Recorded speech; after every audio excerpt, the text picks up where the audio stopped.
हरे कृष्णा। तत्क्षण फल किसे मिलता है? कलयुग युग सबसे सरल युग है, क्योंकि इस युग में भगवान के नाम से ही जो व्यक्ति भगवान के नाम का जप करता है उसे मोक्ष प्राप्त हो जाता है। परंतु सतयुग, द्वापर युग, त्रेता युग में भक्ति इतनी सरल नहीं थी, परंतु कलयुग में इंसान की आयु बहुत भी कम है और भगवान के नाम जप से ही व्यक्ति को मोक्ष प्राप्त हो जाएगा। वो कैसे? कि व्यक्ति अपने गृहस्थ में रहकर अपने कार्य को करता हुआ भगवान के नाम का जप करेगा, तब भी उसे मोक्ष प्राप्त होगा। बाकी युगों में ऐसा नहीं था। आपने सुना होगा भागवत रामायण। पहले ऋषि जो तपस्या किया करते थे, तप किया करते थे, भगवान का ध्यान किया करते थे, उनके शरीर में दीमक लग जाती थी, हड्डियों का ढांचा मात्र बचता था, तब जाके कहीं नारायण के दर्शन प्राप्त होते थे। परंतु कलयुग में भक्ति बहुत ही सरल है और भगवान के नाम के जप से ही मोक्ष प्राप्त हो जाता है। और युगों में व्यक्ति को सोचने का भी पाप लगता था, अर्थात मानसिक सोच। जो व्यक्ति अपने मन में जैसा सोचता था अच्छा बुरा, उसको वैसे परिणाम भी भोगने पड़ते थे।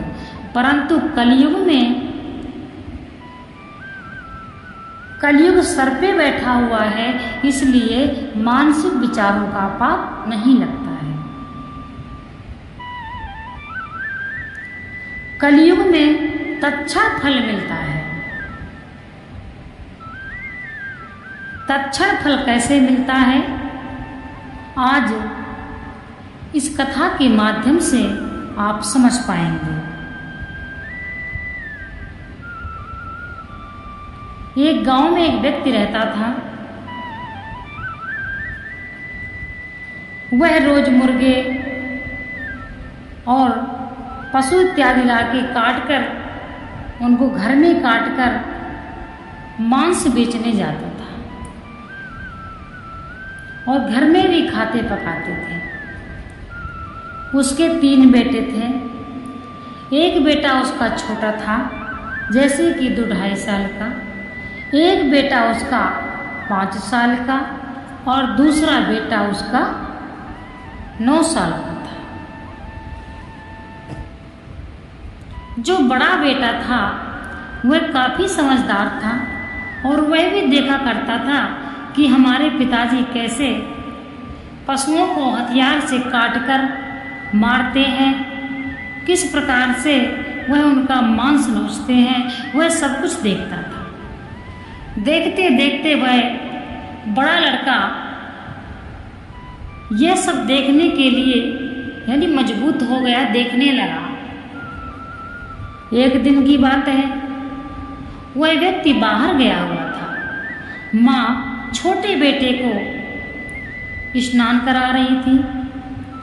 बड़ा बेटा बीच वाले बेटे को लेके छत पर गया और कहने लगा, हमारे पिताजी कैसे पशुओं को काट देते हैं, चलो आज हम भी यह खेल खेलते हैं, मैं तुमको काटूंगा। बीच वाला जो बेटा था उसके दिमाग नहीं था इतना, वो इसको खेल ही समझता था। बोला ठीक है भैया, हम खेलेंगे, जाओ। जिससे पिताजी पशुओं को काटते हैं वह लेकर आओ।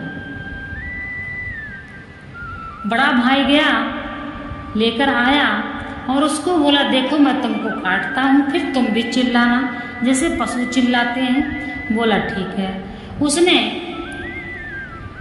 छोटे भाई पर हथियार चला दिया और छोटे भाई का सर कटकर अलग हो गया।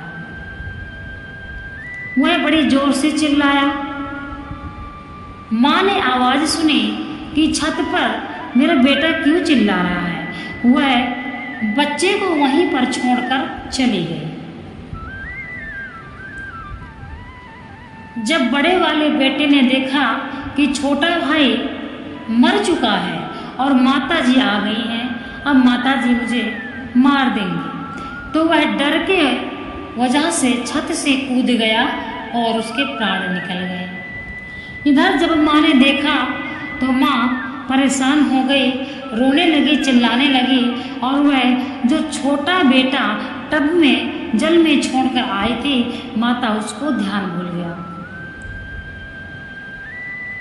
जब उसको होश आया कि मैं छोटे बेटा को तो पानी में ही छोड़ कर आई हूँ, जब वह भाग कर गई तो छोटा बेटा भी पानी में डूबकर मर चुका था। इस प्रकार से उस व्यक्ति के तीनों बेटे एक ही क्षण में खत्म हो गए। कहने का तात्पर्य है उसका परिवार एक ही क्षण में विनाश हो गया। इसी को कहते हैं तत्क्षण फल।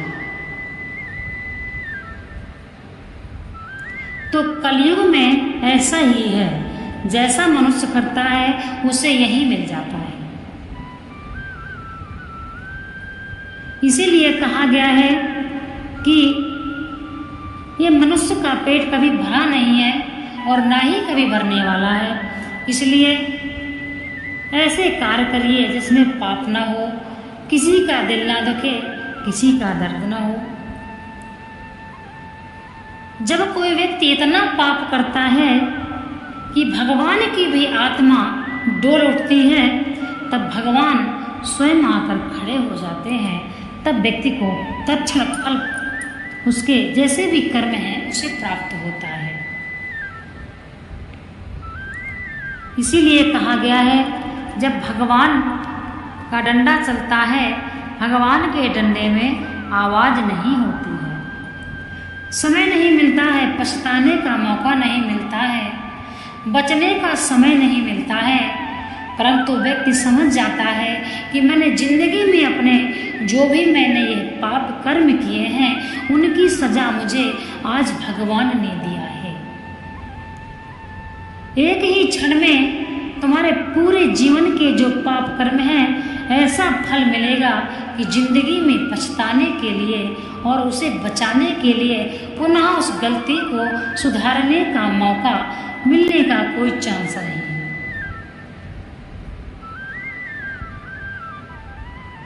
कलयुग ऐसा युग है, इस युग में हम अपने बच्चे भी पालते हैं, घर भी देखते हैं और भगवान के नाम का जप भी यदि करते हैं तो हमें भगवान की कृपा प्राप्त हो जाती है।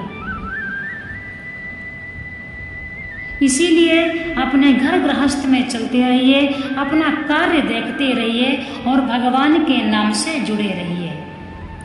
अपने धर्म का प्रचार प्रसार कीजिए, गीता पढ़िए, रामायण पढ़िए, भागवत पढ़िए, गरुड़ पुराण पढ़िए तथा समय मिलने पर भगवान के नाम का जप करिए।